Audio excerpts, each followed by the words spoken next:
Hey guys, how are you all. मेरा नाम है रमनदीप सिंह। स्वागत है आपका मेरे चैनल ए फिल्म के अंदर। एंड गाइस, आज हम सीए के न्यू सिलेबस के बारे में बात करने जा रहे हैं। जब सीए का न्यू सिलेबस आ रहा है तो पहले तो आप एक चीज मैं क्लियर कर दूं, इस वीडियो को थोड़ा सा हम बड़ा बनाएंगे, थोड़ी सी बड़ी बनेगी, लेकिन इसमें मैं सारी डिटेल में आपके पॉइंट्स क्लियर कर दूंगा। दूसरी चीज ये है कि मैं जितने भी पॉइंट्स की बात कर रहा हूं सब आपको आईसीआई की ऑफिशियल वेबसाइट है वहां पे लेके आया हूं। मैंने यहां से खोला ये इस लिंक के ऊपर जाकर, आईसीआई की साइट पे जाकर, और ये इनके प्रॉपर सारे प्रपोज चेंजेस हैं कि करंट में क्या चल रहा था और प्रपोज होने क्या वाला है। ठीक है जी। और एक चीज मैं क्लियर कर दूं कि जो एग्जिस्टिंग बच्चे अभी हैं सीए फाउंडेशन के अंदर, सीए इंटर के अंदर या सीए फाइनल के अंदर, बेटा आप लोगों के लिए ओल्ड सिलेबस ही चलेगा। आप लोग इतनी टेंशन मत लो ना। तो अभी 2022 में कोई पंगा होने वाला है, और जो भी एग्जिस्टिंग ऑलरेडी ओल्ड में रजिस्टर्ड है भले सीए इंटर फाइनल में, वो न्यू भी 99%। देखो, इंटर वाले बच्चे जो भी मई में देंगे या नवंबर में देंगे वो ओल्ड सिलेबस से ही देंगे। वो अगले साल भी 2023 के अंदर भी अगर मान लो न्यू सिलेबस आ भी जाता है तब भी पुराने वाले बच्चों को 3 से 4 अटेम्प्ट मिलते हैं अपीयर करने के लिए। तो आप ये समझो कि पुराने वाले बच्चों के पास तो अभी 6-7 अटेम्प्ट है ही हैं। सेम अगर फाइनल वाले जो बच्चे हैं जो एग्जिस्टिंग ऑलरेडी रजिस्टर्ड हुए हैं, अगर वो फाइनल में अभी अभी रजिस्टर हो चुके हैं, मतलब इंटर भी क्वालिफाई कर चुके हैं और फाइनल में रजिस्टर हो चुके हैं, तो उनको भी ओल्ड ही मिलेगा, उनके ऊपर भी न्यू नहीं थोपा जाएगा। बेसिकली ये न्यू उन लोगों के लिए आएगा जो फाइनल के अंदर कब आ रहे हैं, 2023 के अंदर। और वो भी उसमें एक डेट अभी बताई जाएगी, क्योंकि अभी तो ड्राफ्ट, अभी तो ये फाइनल ही नहीं हुआ। अभी तो क्या होगा, इस पे पब्लिक कमेंट्स मंगवाए जाएंगे, मिनिस्ट्री ऑफ कॉर्पोरेट अफेयर्स का अप्रूवल लिया जाएगा, प्रपोज चेंजेस किए जाएंगे, क्योंकि अभी तो ये ड्राफ्ट है ना। अभी तो इसमें पब्लिक कमेंट्स के अकॉर्डिंग अगर पब्लिक कहती है कि नहीं ऐसा नहीं ऐसा होना चाहिए, भैया मिनिस्ट्री कहती है ऐसा नहीं ऐसा होना चाहिए, वो सब करवाया जाएगा। देन उसके फाइनल लॉ अप्रूव करवाया जाएगा, उसके बाद आएगा। तो अभी बहुत लंबा प्रोसेस है, 6-8 महीने ले जाएगा। तो अभी आप भूल जाओ। तो अभी तो आने से रहा, अभी तो ये सब ड्राफ्ट वाला खेल चल रहा है। इसकी इफेक्टिवनेस ही जो आएगी वो अगले साल से आएगी, और अगले साल भी उन लोगों के लिए आएगी जो उस टाइम पे इंटर या फाइनल में आएंगे या फाउंडेशन में आएंगे। जो ऑलरेडी आए हुए हैं वो तो पुराने कोर्स में चलते रहेंगे, और उनके ऊपर अप्रोक्सीमेटली मोटा मोटा ये मान के चलो कि वो लोग, ऐसा हो जाएगा कि जब 2023 में एक नया कोर्स इंट्रोड्यूस हो जाएगा अगर ये, तो उसमें वो इंट्रोड्यूस होने के बाद अब ये नहीं पता कि वो एप्लीकेबिलिटी कब करवाएंगे उसकी। नवंबर 2023 से पहला अटेम्प्ट करवाएंगे, मई 2024 से पहला कराएंगे। मई 2023 में तो इसका पहला अटेम्प्ट होने से रहा, भूल जाओ। तो इसका जो पहला अटेम्प्ट जाएगा वो तो नवंबर 2023 में जाएगा नए नए कोर्स का, या मई 2024 में जाएगा। तो जब वो जाएगा तो जो ऑलरेडी एग्जिस्टिंग वाले बच्चे जो पुराने कोर्स में रजिस्टर्ड है उनको 3 से 4 अटेम्प्ट अलग मिलेंगे। तो उस टाइम पे दोनों कोर्स पैरेलल चलते रहेंगे, न्यू कोर्स भी और ओल्ड कोर्स भी। अब क्या क्या चेंजेस की बात की जा रही है जरा समझो। अभी तक आपको पता है सीए में 3 लेवल थे, फाउंडेशन इंटर फाइनल, जो ओल्ड कोर्स में थे। अब आने वाले टाइम पे भी 3 ही रहेंगे, फाउंडेशन इंटर फाइनल, उसमें कोई चेंज नहीं है। फर्क कहां कहां है। पहले सीए फाउंडेशन के अंदर 4 पेपर थे, ये रे। पेपर 1 अकाउंट्स का था, पेपर 2 लॉ का, law and business commercial reporting का था, paper 3 maths and logical reasoning का था, paper 4 business economics and business commercial knowledge का था। नए वाले कोर्स में भी 4 ही हैं। बस फर्क कहां है, जो पहले अकाउंट 100 नंबर का था वो आज भी 100 नंबर का, उसका नाम चेंज करके principle and practice of accounting से खाली अकाउंटिंग कर दिया गया है ना। अभी भी वो 100 का ही है, तो मोटा मोटा सारी बातें सेम है। दूसरा फर्क यहां है business loss and business correspondence reporting. ये बिजनेस कोरेस्पॉन्डेंस रिपोर्टिंग ना बेसिकली इंग्लिश होता था, तो 60 का लॉ होता था, 40 मार्क्स की इंग्लिश, इसमें फॉर्मल लेटर्स वगैरह ड्राफ्ट करने होते थे। उस बिजनेस कोरेस्पॉन्डेंस रिपोर्टिंग वाले पोर्शन को हटा दिया गया है और उसकी जगह पर प्योर एक लॉ का पेपर ही, पूरा बिजनेस लॉ ही 100 नंबर का कर दिया है। तो समझ लो कि इसमें लॉ का कंटेंट वाइडर कर दिया गया होगा। तीसरी चीज ये कि जो business mathematics and logical reasoning है ये अभी भी वही है, और ये 100 नंबर का है। चौथा फर्क है business economics and business commercial knowledge के अंदर। ये बिजनेस इकोनॉमिक्स तो इको ही है, आपकी जो इकोनॉमिक्स आपने पढ़ रखी है। बिजनेस कमर्शियल नॉलेज के अंदर क्या होता है, बड़ी बड़ी कंपनियों के सीईओ के नाम, बड़ी बड़ी कंपनियों की डिटेल होती थी उसके अंदर। अब हर साल सीईओ बदल रहे हैं, हर साल डिटेल्स चेंज हो रही हैं, और इंस्टीट्यूट अपने टाइम पे अपडेट तो कर नहीं पाता उसके टाइम टू टाइम, बहुत सारी दिक्कतें रहती थी। तो इस चक्कर के अंदर इन्होंने बिजनेस कमर्शियल नॉलेज का पोर्शन हटा दिया। अब इन्होंने टोटल बिजनेस इकोनॉमिक्स, अब खाली इकोनॉमिक्स ही 100 नंबर का पोर्शन है। तो ये समझो, इसका मतलब अब क्या है कि जो लॉ है वो प्योर लॉ है, जो इको है प्योर इको है। अकाउंट्स और मैथ्स में तो कोई खास चेंज नहीं है, बस ये है कि लॉ पहले 60 का होता था और 40 की इंग्लिश होती थी, पूरा 100 मार्क्स का लॉ ही होगा। और इको पहले 60 की होती थी और 40 की बिजनेस कमर्शियल नॉलेज होती थी, अब प्योर इको ही होगी 100 नंबर की। तो ये 4 पेपर है, ये पहला चेंज है आपका। ठीक है। अच्छा, एक चीज और, फर्क पता है कहां है। अभी तो इनके बारे में मैंने ऊपर पढ़ा डिटेल में, अभी इसके बारे में था। अकाउंट्स और लॉ जो है वो जो है आपका क्या कहते हैं, वो रिटर्न पेपर थे पहले, वो मेरे ख्याल से आज भी रिटर्न ही है। और जो नीचे वाले पेपर है ना दोनों, क्वांटिटेटिव एप्टीट्यूड और क्या कहते हैं इकोनॉमिक्स, ये दोनों मल्टीपल चॉइस क्वेश्चन पेपर थे पहले भी, ये आज भी है। और इन दोनों में नेगेटिव मार्किंग भी होगी, इन दोनों में क्या होगी, नेगेटिव मार्किंग भी होगी। लेकिन फर्क बताया तो कहां है, फर्क बता देता हूं कहां है। पहले जो मिनिमम पासिंग क्राइटेरिया था फाउंडेशन में, पहले मिनिमम पासिंग क्राइटेरिया जो था सीए फाउंडेशन में वो ये था, वो था minimum 40% in each subject and 50% in aggregate. मतलब इंडिविजुअली 40 होने चाहिए कम से कम, और ओवरऑल मिला के कितने होने चाहिए, 50% बनने चाहिए। मान लो 400 नंबर का 4 पेपर है, एक पेपर 100 नंबर का हो गया ना, 400 के 4 पेपर हो गए, तो 400 में से 200 आने चाहिए, मिनिमम 200 मार्क्स तो आने ही चाहिए पास होने के लिए। एक तो ये बात हो गई। दूसरी चीज, पहले ऐसा होता था, दूसरी चीज ये होती थी कि अगर मान लो मिनिमम 40 चाहिए, मान लो किसी में 40 आ गए, किसी में 60 आ गए, किसी में 55 आ गए, किसी में 45 आ गए, तो मिलाकर 200 बन गए ना, तो आप पहले पास होते थे, पहले आप पास होते थे, क्योंकि इंडिविजुअली कम से कम 40 होने चाहिए और ओवरऑल मिला के 200 बनने चाहिए। तो यहाँ पे इंडिविजुअली सब में 40 से तो ऊपर ही है और एक में 40 है, और ओवरऑल मिला के कितने बनने, 260 और 40 100, और 55 और 45 100, तो 200 बन गए, पास थे। अब ऐसा नहीं है, अब इन्होंने नए सिलेबस में क्या करा है, सब में 50-50 मिनिमम चाहिए, मतलब ओवरऑल में 50 चाहिए और इंडिविजुअली भी हर सब्जेक्ट में 50-50 चाहिए। अगर मान लो अगर आपके किसी में 50, किसी में 45 और किसी में 55 और किसी में 50 हुए, तो अगर देखा जाए तो अभी भी 200 बन रहे हैं और यहां भी 200 बन रहे हैं, लेकिन यहां पे 50 और 45, इसमें 45 रहेगा ना, 50 से कम, अगर इसमें 55 है तो आप फेल हो। अब वाले स्ट्रक्चर में पहले आप पास हो सकते थे, पुराने वाले ओल्ड वाले में, अब आप फेल हो, आप इसी तरीके से पास हो गए, आपके सब में कम से कम 50 होने चाहिए। ये एक फर्क है, ये एक फर्क है इंडिविजुअली जो पास होने का चक्कर जगह जो इन्होंने सिस्टम रखा है ना, इंडिविजुअली पासिंग क्राइटेरिया। ये देखो ये देखो ये देखो ये देखो, वो करंट क्राइटेरिया क्या था, 40% इन ईच पेपर फाउंडेशन के अंदर एंड 15 एग्रीगेट, जिसमें 25% की नेगेटिव मार्किंग होती थी पेपर 3 और पेपर 4 में। पेपर 3 पता है किस चीज का है, पेपर 3 है आपका मैथ्स का, एंड पेपर 4 है आपका अकाउंट्स का। क्योंकि अच्छा, इसी से पता लग रहा है, इसी चीज से पता लग रहा है कि 2 पेपर एमसीक्यू होंगे, तो ये दोनों आपके मल्टीपल चॉइस पेपर होंगे, और 2 पेपर आपके क्या हैं, रिटन वाले हैं, लिखने वाले हैं। तो ये जो 2 एमसीक्यू पेपर हैं आपके मल्टीपल चॉइस क्वेश्चन वाले, इन्हीं पेपरों के अंदर इन लोगों ने क्या करा है, नेगेटिव मार्किंग पहले भी थी, वो अब भी है 0.25%, 25% मतलब 0.25 की, मतलब अगर आपका सही है क्वेश्चन तो पूरे 1 नंबर मिलेंगे, गलत है तो 0.25, मतलब 1/4 नंबर कट जाएगा आपका नेगेटिव मार्किंग में, जो नॉर्मल आप लोगों को कंसेप्ट पता है। ये पेपर 3 और 4 में है, 1 और 2 में नहीं है। इससे एक चीज इंप्लाइड हो रही है कि 1 और 2 पहले भी रिटर्न थे, आज भी रिटर्न है। पहले भी यही होता था कि फाउंडेशन में जो अभी भी सिलेबस चल रहा है उसमें ये है कि अकाउंट्स, और सॉरी जो लॉ है, और ये अकाउंट्स नहीं है, सॉरी इको है, इको, अकाउंट्स नहीं है, इकोनॉमिक्स है, इकोनॉमिक्स है, इको पेपर 4।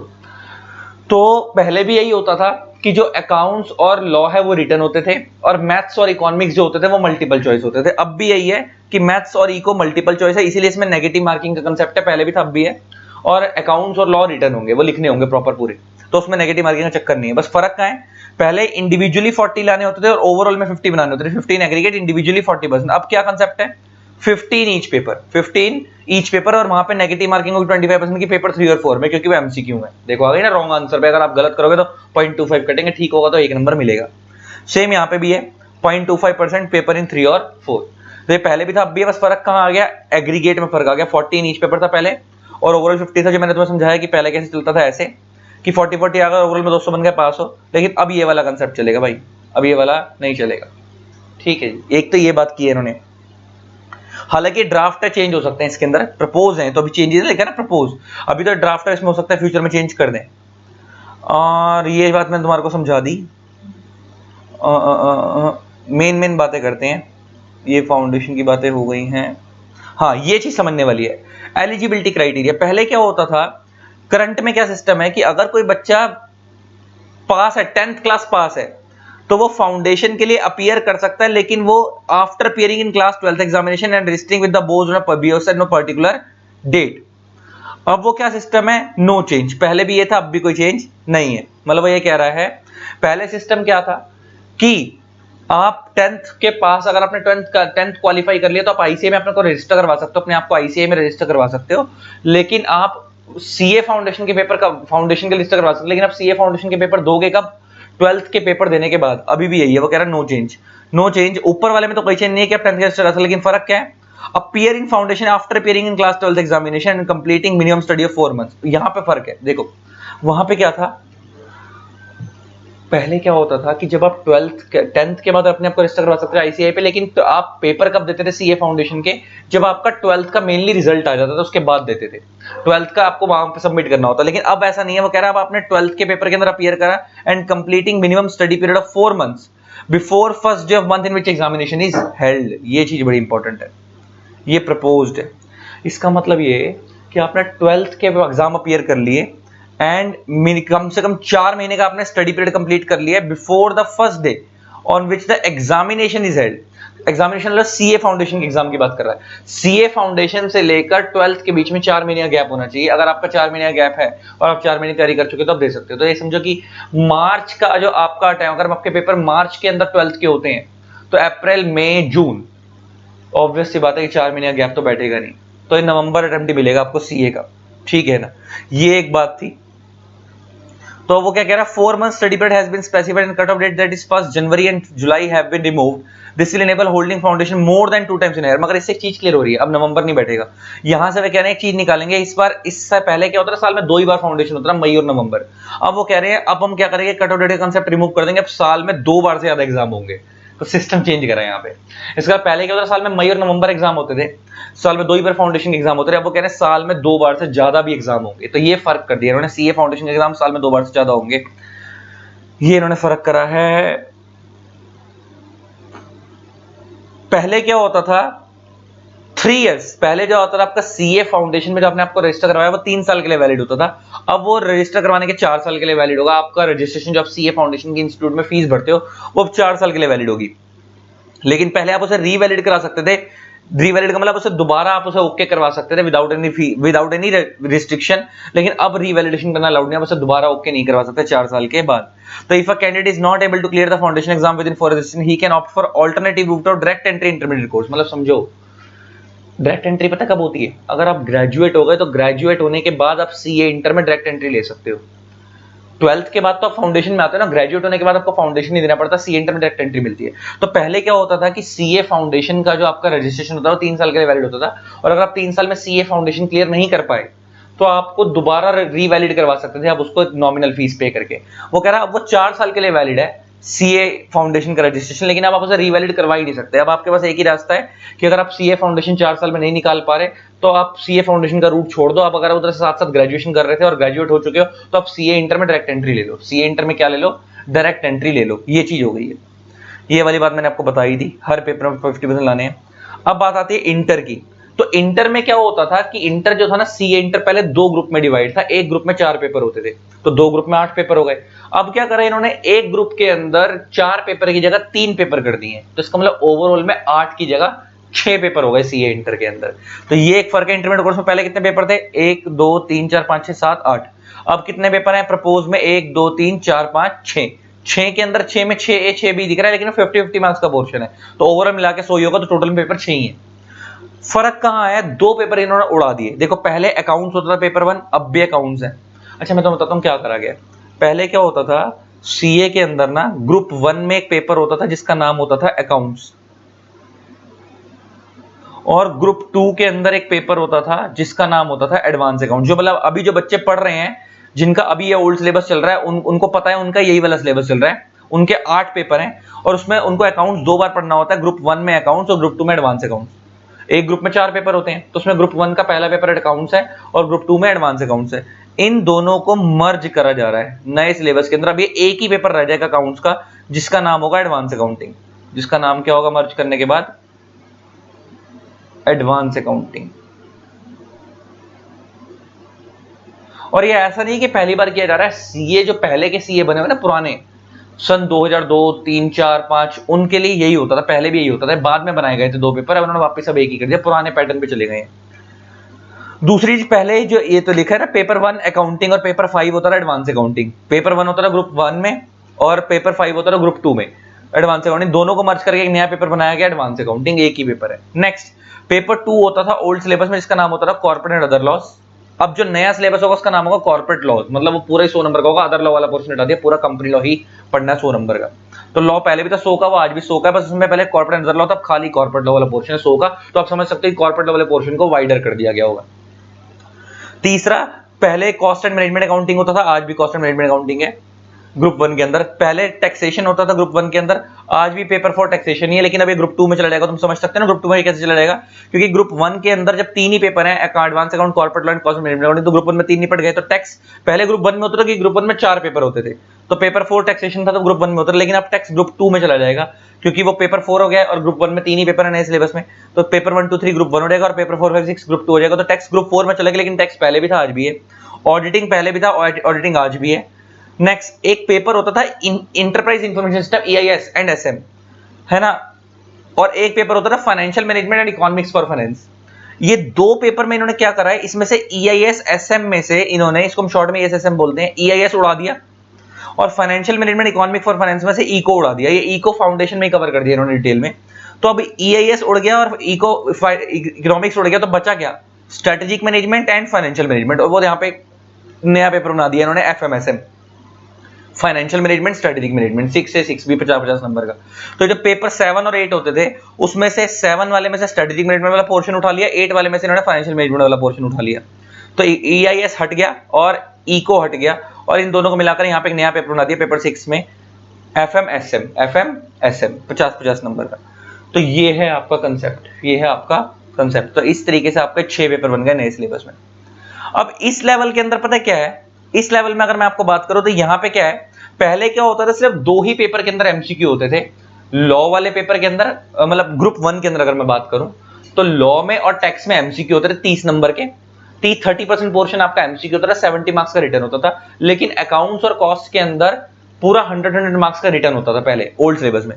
नए सिलेबस में इन्होंने क्या करा है कि सारे के सारे पेपरों के अंदर इन्होंने 30-70 का सिस्टम कर दिया, सारे में, ऑल पेपर में, है ना, ऑल पेपर के अंदर क्या कर दिया है, 70% क्या होगा आपका रिटर्न लिखने वाला और 30% आपका मल्टीपल चॉइस पेपर होगा।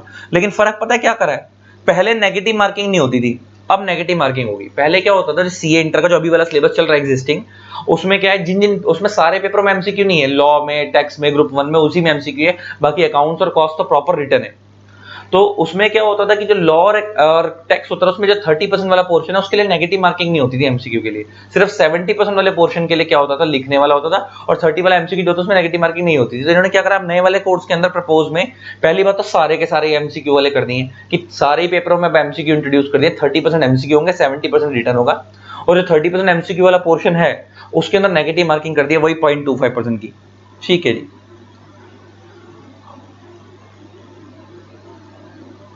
पहले क्या होता था कि फाउंडेशन क्लियर करने के बाद 8 महीने गैप होना चाहिए इंटर के लिए।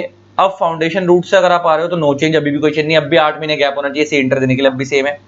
अगर कोई बच्चा डायरेक्ट एंट्री से सी इंटर में आता था, वो आफ्टर ग्रेजुएशन आता था, उसको 9 महीने की प्रैक्टिकल ट्रेनिंग करनी होती थी। पहले क्या होता था, अब यहाँ पे क्या 8 मंथ्स का स्टडी पीरियड, बात खत्म हो गई। तो पहले क्या होता था, इसका समझो, बड़ा बढ़िया तरीका कर दिया। पहले परेशान होता था बच्चा, पहले क्या होता था कि कोई बच्चा जब CA फाउंडेशन क्लियर करके इंटर में आता था तो उसको 8 महीने गैप होना चाहिए फाउंडेशन इंटर के पेपर देने में। तो मान लो किसी बच्चे ने इस नवंबर में CA फाउंडेशन क्लियर करा है, तो वो अगले नवंबर में CA इंटर देता था, क्योंकि 8 महीने गैप तभी बैठ पाएगा, 12 महीने गैप, क्योंकि अदरवाइज क्योंकि साल में 2 ही बार अटेम्प्ट होता है, मई और नवंबर। तो कोई बच्चा अगर इस नवंबर में CA फाउंडेशन क्लियर कर रहा है तो मई में तो वो दे ही नहीं पाएगा, क्योंकि 8 महीने गैप ही नहीं हो पाएगा, तो वो अगले नवंबर में CA इंटर देता था।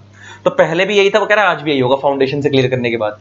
मगर अगर आप CA इंटर में डायरेक्ट एंट्री लेते थे, CA इंटर में आफ्टर ग्रेजुएशन आते थे, फाउंडेशन के रूट से नहीं आते थे CA इंटर में, तो आफ्टर ग्रेजुएशन पहले क्या होता था कि आपको पहले क्या करना पड़ता था कि फाउंडेशन के बाद 9 महीने की ट्रेनिंग कंप्लीट करनी पड़ती थी। पहले सॉरी, आफ्टर ग्रेजुएशन अगर आप आते थे तो आपको पहले 9 महीने की किसी CA के अंडर आर्टिकलशिप करनी पड़ती थी, उसके बाद आप CA इंटर दे सकते थे।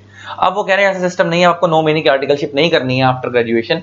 अगर आप CA इंटर में डायरेक्ट आना चाहते हो तो आपको 9 महीने की आर्टिकलशिप नहीं करनी है, 8 मंथ का स्टडी पीरियड दे रहे हैं, मतलब वही 8 महीने गैप होना चाहिए, आप उसमें बैठ के पढ़ो, आपको आर्टिकलशिप CA के अंडर करने की जरूरत नहीं है डायरेक्ट एंट्री के लिए। देखो ये बता रहा हूं नीचे रीजनिंग की, पहले डायरेक्ट एंट्री वालों को अगर आना होता था तो पहले 9 महीने ट्रेनिंग करनी होती थी, न्यू स्कीम के अंदर उसको 8 महीने पढ़ने के लिए दे रहे हैं। अब आपको CA के अंडर आर्टिकलशिप करने की जरूरत नहीं है डायरेक्ट, पहले अलग से।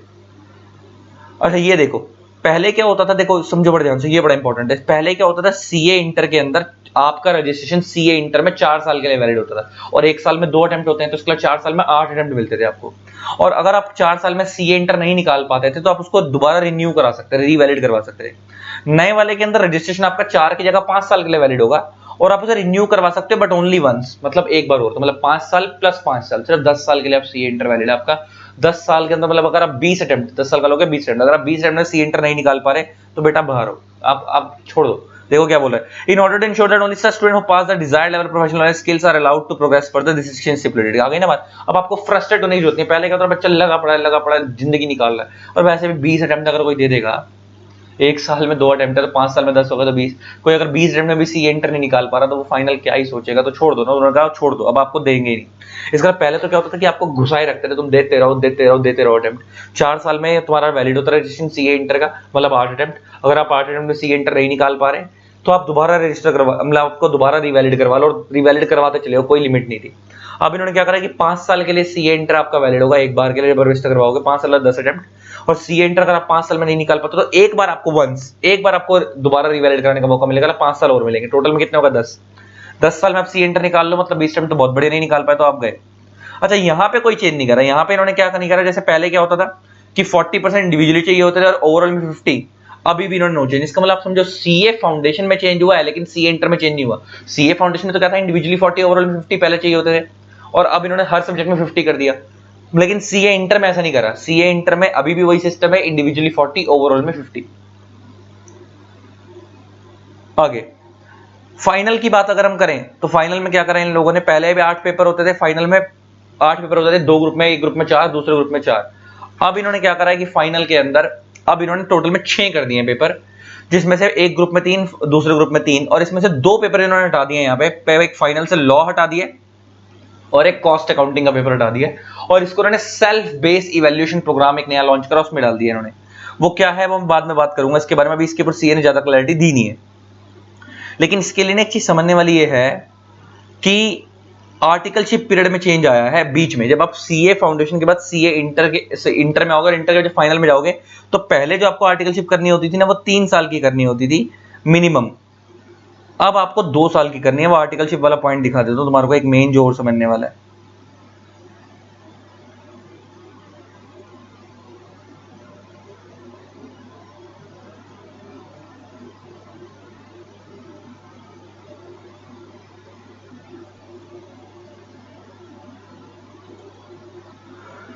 वो स्टार्टिंग में एक पॉइंट था, मैं पढ़ रहा था आर्टिकलशिप के पॉइंट के बारे में, एक बात कर लेता हूं तुम्हारे लोगों से।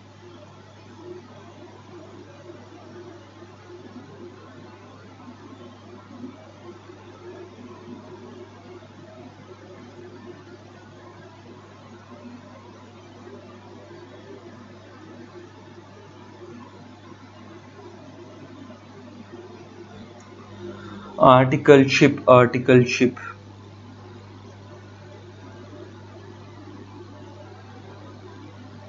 देखो, पहले क्या होता था, आपको सीए इंटर करने के बाद 3 साल की आर्टिकलशिप करनी होती थी, अब वो प्रैक्टिकल ट्रेनिंग नए वाले में 2 साल की हो गई है, आर्टिकलशिप नए वाले में 3 की जगह 2 साल की हो गई है। ऑल्दो इसके अंदर कुछ छोटी छोटी आर्टिकलशिप करनी होती है, जब आईटीटी ओटीटी वो अब भी करनी है, तो ओवरऑल में आपका 1 साल इन्होंने यहाँ बचा दिया, ये एक डिफरेंस आया।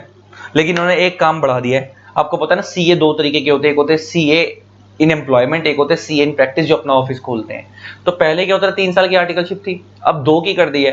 लेकिन उन्होंने एक चीज बढ़ा दी है कि अगर आप सीए बनने के बाद अगर आप अपनी फर्म खोलना चाहते हो, आप जॉब में नहीं जाना चाहते, तो आपको पहले किसी एक सीए के अंडर ही आपको 1 साल अलग से फिर आर्टिकलशिप दोबारा करनी पड़ेगी प्रैक्टिसिंग सीए के पास, जो कि किसकी फर्म हो खुद की। इसका मतलब 2 बातें हो गई, नॉर्मली आप लोगों के लिए आर्टिकलशिप 2 साल की है, अगर आप 2 साल की आर्टिकलशिप करने का फाइनल देते हो उसके बाद आपको जॉब में जाना, तो आपको और कुछ नहीं करना, सीधा जॉब में जाओ। लेकिन अगर आपको सीए बनने के बाद अपनी फर्म खोलनी है तो आप डायरेक्टली नहीं खोल सकते, आपको फिर 1 साल की आर्टिकलशिप करनी पड़ेगी किसी सीए फर्म के अंदर, जो कि फेलो सीए हो। फेलो सीए उसको बोलते हैं जिसको क्वालिफाई हुए 5 साल से ऊपर हो चुके हैं, आपको उसके अंदर 1 साल की आर्टिकलशिप और करनी पड़ेगी, उसके बाद ही आप अपनी फर्म खोल सकते हो। ये एक नई चीज ऐड करिए बस, बाकी तो और कुछ नहीं। तो ये था मोटा मोटा आपको न्यू सिलेबस की सारी बातें, थोड़ी वीडियो बड़ी बन गई लेकिन मैंने सारी चीज डिटेल में क्लियर कर दी है जो आ रहा है। तो अभी बेटा सी सिंपल सी बात ये है, प्रपोज्ड है, इसमें बहुत सारी चीजें चेंजेस हो सकते हैं, जो होंगे उसके लिए मैं अगेन वीडियो बना दूंगा।